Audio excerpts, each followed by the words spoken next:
3, 2, 2, 1. 1. Bienvenue dans ce nouveau podcast, le numéro 12, c'est ça? C'est ça. Ouais. Ici, on est un peu au siège. D'ailleurs, on est un peu dans mon siège de YAM avec la salle de sport, le stock. Enfin, il y a tout ici, quoi. Donc, vous voyez un petit peu l'arrière un peu de la boutique, entre guillemets. Et puis après, il y a la salle de sport, il y a tout là-bas. Donc, On voit la nouveauté, là, le saut de 5 kilos de patates oui, douces. et le seau de 5 kilos de farine de patates douces. Et il va y avoir aussi les seaux de 5 kilos de Big Yam, d'ailleurs. Tiens, j'en profite D'accord. pour annoncer en exclusivité ici. Et puis, vous pouvez voir mon magnifique t-shirt Michael Jackson. Mais Voilà. ça, tu l'as acheté où? On me l'a offert, on me l'a offert. Parce que les gens savent que je suis fan de Michael, donc voilà. Ok, allez, attaquons pour les questions du jour. Yes. Alors, tu commences ou je commence? Comme tu veux, tu peux y aller. Comment tu Allez, veux. on y va. Alors, question intéressante. Faut-il toujours pratiquer l'explosivité avec toutes les machines, toutes les parties du corps? Alors, en fait, je te mets un peu dans le contexte. Je ne sais pas si tu as suivi. J'ai fait une vidéo sur YouTube sur l'explosivité, tu sais, en disant, selon mon avis, qu'il faut toujours être explosif et pas utiliser les tempos à l'entraînement. Voilà, donc ça a fait pas mal de polémiques parce que les gens ont pensé tout de suite que j'attaquais Nassim Saïli, tu sais, qui est Ah oui, beaucoup c'est vrai sur que lui tempo. travaille très lent. Oui, c'est vrai. Enfin, Voilà, du très coup, contrôlé. Ouais. voilà, j'ai eu plein de messages et du coup, on a échangé, juste pour dire aux gens, voilà, les gens qui sont un peu bêtes sur ça, on a échangé, lui et moi, en message privé, voilà, parce qu'il y a beaucoup de gens qui lui envoyaient des Ah ouais, messages d'accord. privés. Donc, ouais, ouais, ouais. C'est ouf. D'accord. Donc c'est pas parce qu'on dit qu'on est contre le tempo, par exemple, qu'on est contre Nassim Saïli, hein. Je voudrais dire aux gens, Nassim Saïli, Ouais. résumé que par le tempo. C'est quelqu'un de très, très sympa, très bien. Mais voilà, on n'est pas dans les guerres comme ça. Si je dis que je suis pour l'explosivité, on va en parler. C'est pas parce que je suis contre Nassim Saïli, c'est parce que je suis contre le tempo et point barre. Et c'est pas Nassim Saïli qui a inventé le concept du tempo. Ça existait bien avant lui. Voilà. Donc, qu'est-ce que tu en penses, toi? Parce que moi, je me suis déjà exprimé, toi, peut-être un peu moins sur ça. Ouais, Qu'est-ce que tu en penses? je pense que, alors, ça dépend de plein de choses. Euh, je pense que déjà, par exemple, qu'on a des blessures, des choses comme ça, ou c'est vrai que le tempo peut être intéressant pour essayer de contrôler, même si je trouve que l'explosif, c'est quand même aussi une forme de contrôle, parce que l'explosif, c'est pas balancer la barre comme un bourrin, c'est plus contrôlé de ce qu'on pense, voilà. Mais c'est vrai que dans nos études, l'explosif, c'est là où on a vu qu'il y avait un recrutement des fibres maximales. Donc ça, c'est pour ça que l'explosif il reste hyper intéressant. Après, moi, je suis pas forcément partisan l'explosif sur des mouvements d'isolation. Mhm. Parce qu'on a le muscle un peu dans une faiblesse puisqu'il est le seul à intervenir. Donc là, c'est vrai que l'explosif peut être beaucoup plus dangereux. Donc là, c'est vrai que les mouvements, on va dire, d'isolation, je ne suis pas forcément fan pour un travail explosif en tant que tel. Par contre, c'est vrai que les mouvements qui sont plutôt polyarticulaires, voilà, je suis plutôt favorable à ça. Encore une fois, ça va dépendre de l'âge, ça va dépendre de plein de choses, de plein de paramètres, si on est débutant ou pas. Si on est débutant, on ne va pas commencer par explosif. L'explosivité reste quand même un travail pour les personnes qui sont déjà un petit peu confirmées, je pense, parce qu'il faut quand même un certain contrôle, même si on a l'impression qu'il n'y a pas de contrôle. Donc vas-y, développe là-dessus, mais voilà, moi je suis plutôt favorable à l'explosif. Mais... En fait, c'est vrai qu'il faut relativiser un peu le concept d'explosif. Il y en a beaucoup qui n'ont pas compris réellement ce que c'était parce que j'ai eu quelques commentaires du genre mais c'est n'importe quoi, il va se tuer les coudes, il utilise l'énergie élastique, je sais pas quoi, je sais pas quoi. Oui, on utilise l'énergie élastique, mais c'est le but. Un muscle, par définition, c'est élastique. Tu tires dessus et ça revient dans sa forme initiale, heureusement d'ailleurs. Donc oui, on utilise l'énergie élastique du muscle. Après, dire que l'on va se tuer le coude, par exemple, c'est ne pas avoir compris le concept que quand on est explosif, comme tu l'as dit, il y a un certain contrôle. C'est pas parce qu'on est explosif sur un développé couché qu'on va, par exemple, faire taper la barre sur le pec en faisant un rebond et verrouiller le coude en haut. Ça n'a rien à voir. En fait, lorsque je dis explosif, pour moi, c'est ne pas chercher ni sur la phase concentrique ni excentrique, donc montée-descente, à ralentir. C'est adopter un rythme le plus rapide possible si l'on peut. Alors bien sûr qu'après, il y en a beaucoup qui me disent oui, quand c'est lourd, j'arrive pas à être explosif. Mais c'est normal que quand on soulève, on fait 6 reps hyper lourds, de visuel, il n'y a pas d'impression de vitesse. Mais l'important dans sa tête, dans son intention, c'est d'essayer de donner un maximum de vitesse pour ne pas perdre de force et réduire ses performances inutilement. En fait, c'est comme ça que je le vois. Voilà. C'est ne pas me dire, bah, tiens, je vais contrôler ma descente et je ne vais pas remonter trop vite. Je ne pense pas à ça. Je pense à faire mon mouvement dans la meilleure amplitude possible, en recrutant le mieux possible, proprement, mais voilà, en développant un maximum de force, un maximum de puissance. Voilà. Ouais. D'ailleurs, le mouvement, il faut qu'il vienne en fait naturel. En fait, vous verrez à un certain point. Alors évidemment, que si vous travaillez léger, l'explosif, si vous voulez, il n'a pas vraiment d'intérêt. Donc, Oui, évidemment, quand c'est léger, voilà. Mais quand vous avez une certaine charge de travail, environ 70-80% de votre répétition maximale, voilà. Là, le travail, même naturellement, vous voyez bien que naturellement, vu la charge, le mouvement est un peu plus rapide. Voilà. Donc, voilà, voilà, il faut prendre en compte ce mouvement presque naturel parce que d'intuition, naturellement, on n'est pas là à ralentir tout doucement, on descend ouais, et on pousse. Voilà, c'est ouais, c'est naturel. ça.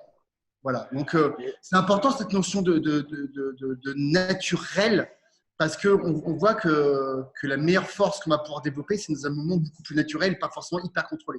il n'y a Sauf aucun si c'est sport. léger, sauf si vous avez des blessures, sauf si en isolation, sur certains mouvements, on contrôle un peu plus parce que si l'isolation, vous prenez par exemple du curl pupitre, voilà, là, il faut le faire lentement, vous n'allez pas faire un mouvement trop rapide, trop explosif sur un curl pupitre parce que là, c'est vrai que là, vous risquez de vous déchirer le biceps.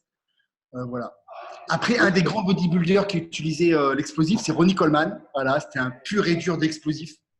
Donc voilà, il faut savoir doser, joser par rapport à tout ça. Joser. Ouais, voilà. Après, il faut bien comprendre que voilà, ça se fait bien sûr avec un bon contrôle. Comme tu l'as dit, il faut déjà un certain niveau, dans le sens où avant de chercher à être vraiment explosif, il faut déjà savoir faire le mouvement et avoir une bonne amplitude, une bonne technique. C'est logique. Et après, en fait, je pense que les gens aussi qui critiquent comme ça sont des gens qui ont peu de pratique. Parce qu'on sait tous que si tu fais un squat à 180, 200 kilos, bien sûr que la descente, en réalité, tu la contrôles. Parce que tu peux pas faire autrement, sinon tu remontes pas. Si tu descends à fond, tu arrives au poil plus bas et puis tu par terre et tu es bloqué. Donc, Il y a un contrario, ouais, c'est vrai ce que tu dis. Il y a un contrario, si tu descends trop lentement, tu ne pourras jamais remonter là-bas.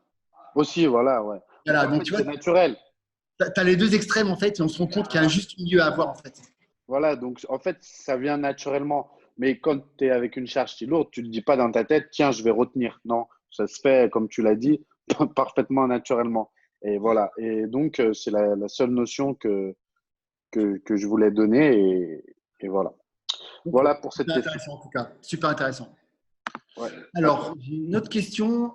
Comment se débarrasser des courbatures, j'ai du mal à articuler ce matin. C'est une question posée par Iron. Donc, comment réduire les courbatures? Non, se débarrasser pour réduire la courbature. C'est une bonne question, d'autant plus que là, en ce moment, j'étais en plein dedans parce que je ne sais pas si tu as lu la méthode de la V3 ou Gundy l'a développé sur ça. Il dit qu'en fait, quand on a mal, quand on a des courbatures, on n'aurait pas mal vraiment aux muscles en réalité. Voilà, donc j'étais en plein dedans en ce moment. C'est une bonne question. Déjà, je dirais que l'idéal pour les trois quarts des gens, c'est d'avoir une bonne hygiène de vie simplement, bien s'alimenter, bien s'hydrater. Après, tu as des suppléments qui vont aider quand même, notamment pris pendant l'entraînement. C'est d'ailleurs pour ça, je pense que dans le Fast and Shred, tu avais mis de la taurine, par exemple. Ouais, ouais, puis parce que ça marchait aussi en synergie avec les BCA et tout ça. Voilà. Donc voilà, tout ce qui est BCAA, taurine, Pepto-Pro, acide aminé pris autour de l'entraînement, ça peut aider effectivement. Euh, pour moi, l'hydratation est la clé aussi parce que ça va aider à l'élimination des toxines, à avoir une bonne circulation du sang, etc. Au final, ce serait optimiser la circulation du sang et l'élimination des toxines, entre guillemets. Donc voilà, à part une bonne alimentation, il y a ça. Après, il y a une méthode qui marche bien quand on a vraiment mal, c'est refaire circuler le sang avec quelques séries légères. Par exemple, le lundi, je fais les pecs. Le lendemain, j'ai atrocement mal aux pectoraux. Eh bien, je vais aller au tout début de mon entraînement du lendemain à la poulie vis-à-vis. Je vais mettre une charge très légère, puis je vais faire des séries de 30 vraiment en congestion. Et le fait de refaire circuler le sang, eh bien, ça va permettre d'aider à récupérer. Donc voilà, c'est une petite méthode. Je suis absolument contre ce qui se dit en salle de sport et se disait depuis des années, c'est de prendre de l'aspirine, de Doliprane, tous les cachets comme ça. Hein. Ne faites surtout pas ça parce que C'est l'effet inverse. voilà, ça fait l'effet inverse. C'est peut-être que au niveau des neurotransmetteurs, ça brouille sur le coup la douleur, mais après, ça sera pire. Donc voilà. Après, peut-être que tu as des conseils, je pense, plus développés. Ouais, déjà, à l'origine des douleurs, c'est-à-dire que peut-être que si vous avez vraiment très mal les jours qui suivent, peut-être que vous en faites trop.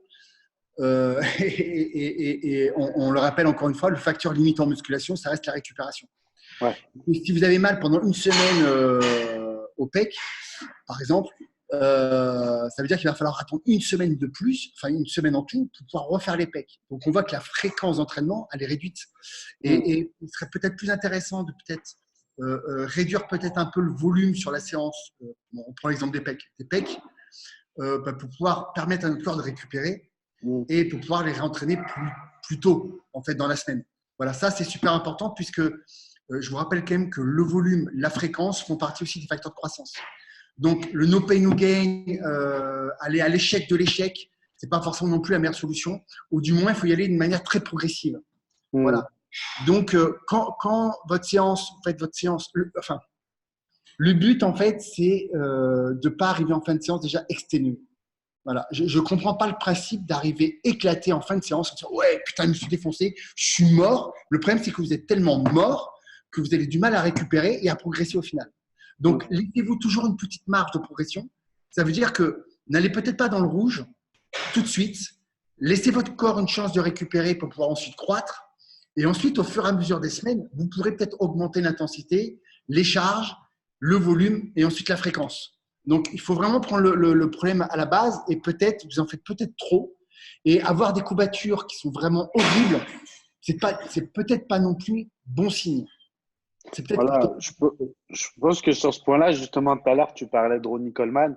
On peut dire aux gens que c'est bien voilà, on voit beaucoup maintenant avec YouTube, de pros s'entraîner, etc.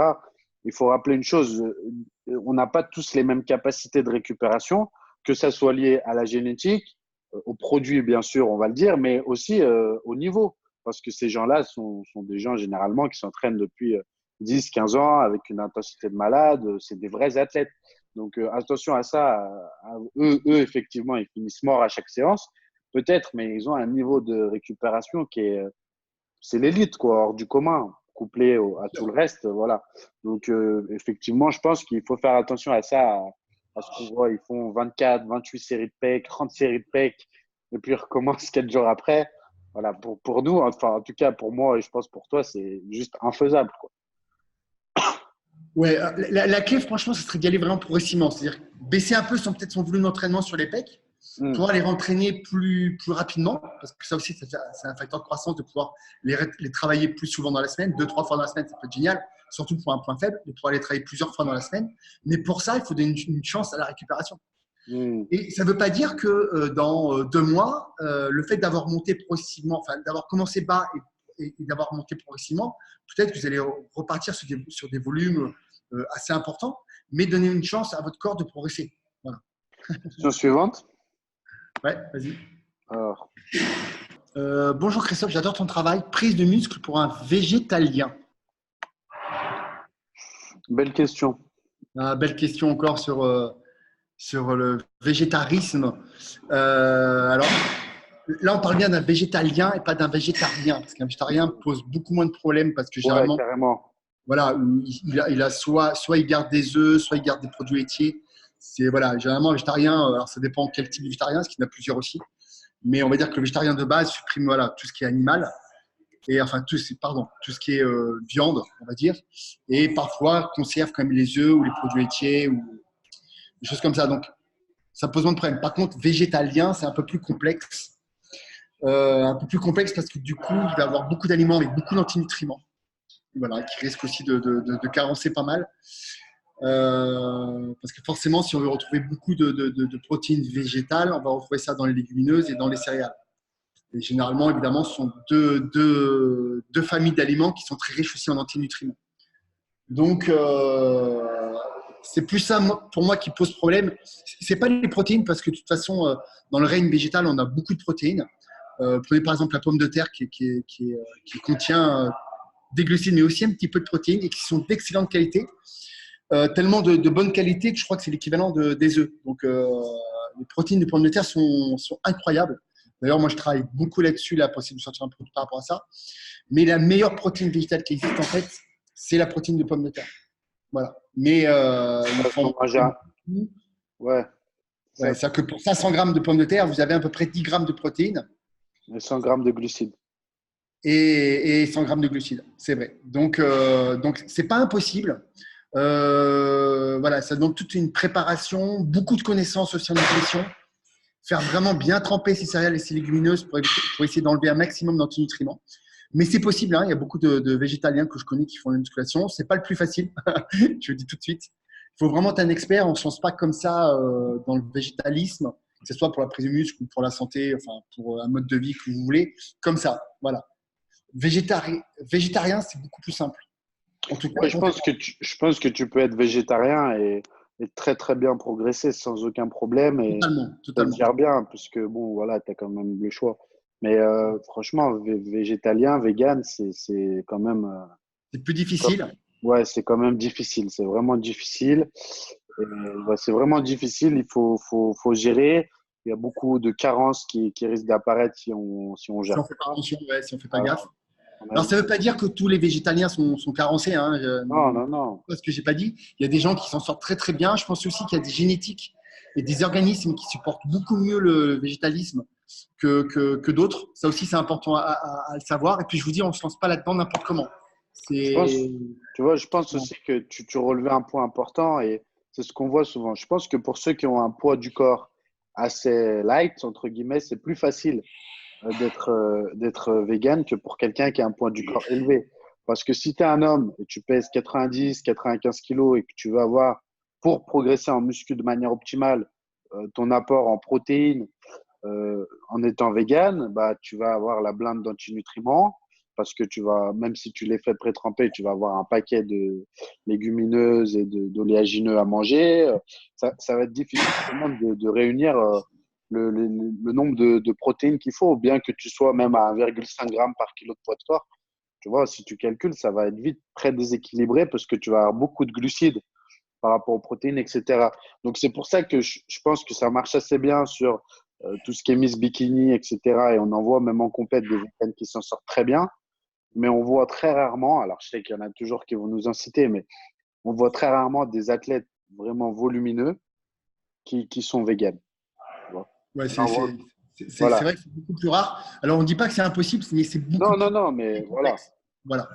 Je sais qu'en commentaire, on va nous inciter 2-3, mais sur combien? C'est ça que je veux dire. Le pourcentage, et surtout ceux qui sont véganes et qui veulent pourtant, à mon avis, être musclés, est infime. Et voilà. Donc, Et puis par expérience, moi c'est vrai que j'ai eu quelques athlètes qui étaient véganes. Je vous dis, franchement, ça ne fonctionne pas sur tout le monde.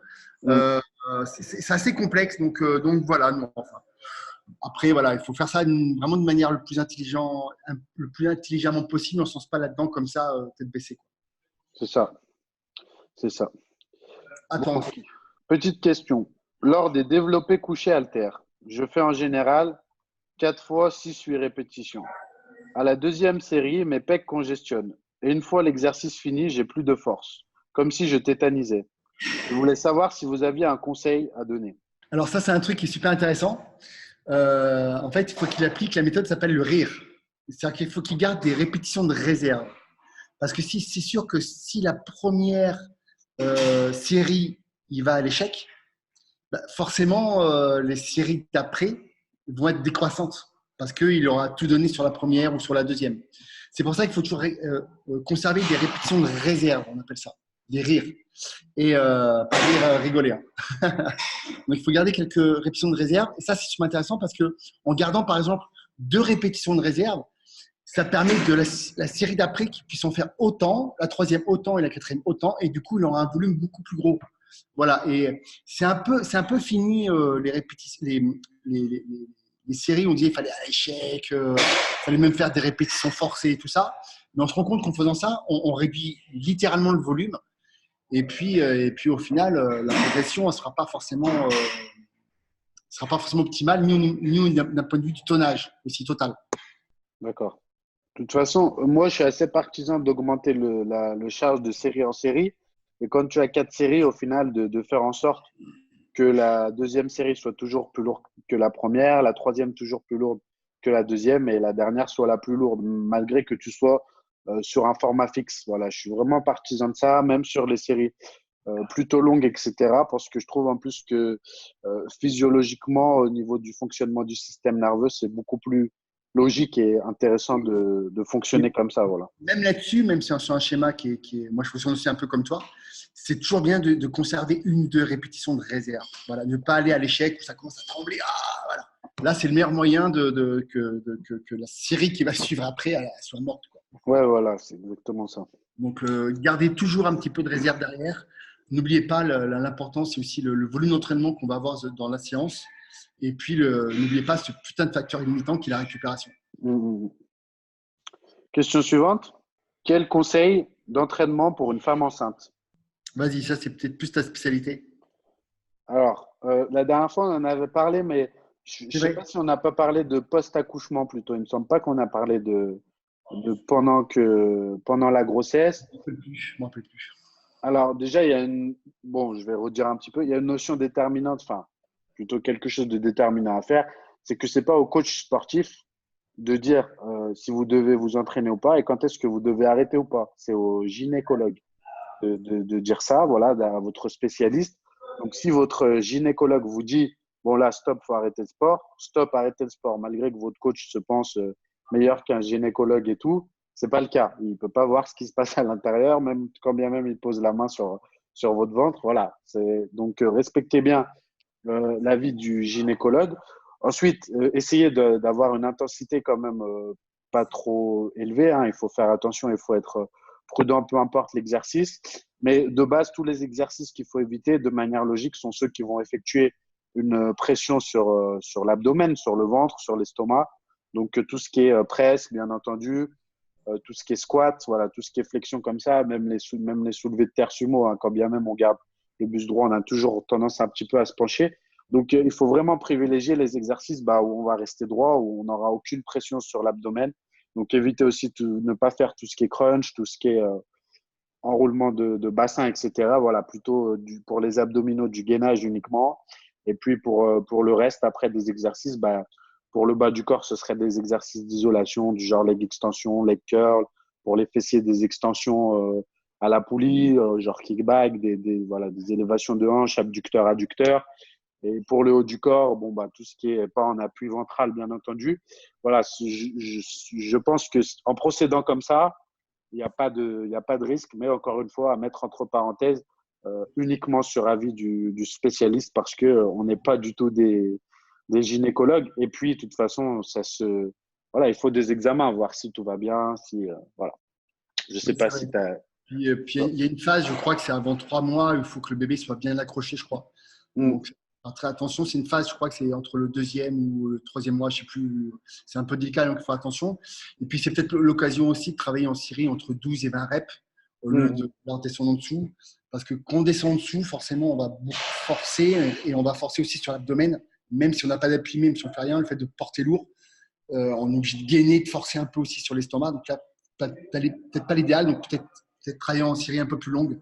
Voilà, c'est peut-être plus judicieux que voir travailler en dessous de 12 reps, quoi. Ouais, de toute façon, ce n'est pas la période où on va progresser. C'est une période où, si on s'entraîne, c'est plus pour l'aspect psychologique, puis maintenir la forme. Mais voilà, il faut bien comprendre que quoi qu'il arrive, vous allez forcément prendre du poids et il faut même.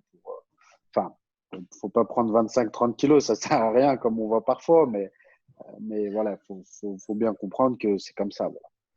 Voilà. À toi. Non, mais c'est bon, on a fait le temps là. Ouais. Bon, voilà pour ce 12e podcast. Merci à tous. N'hésitez pas à vous abonner à la chaîne de Chris, à liker et à écrire des commentaires si vous avez des questions. Voilà. Et puis, on vous dit à la semaine prochaine. Nous, on sera en vacances. Donc là, on est en train d'enregistrer les podcasts à la suite. C'est ça. Non, pas on vous dit tout. Mais voilà, chaque semaine, vous aurez quand même votre podcast. Voilà. Merci à tous. À plus. Bye bye. Allez, ciao.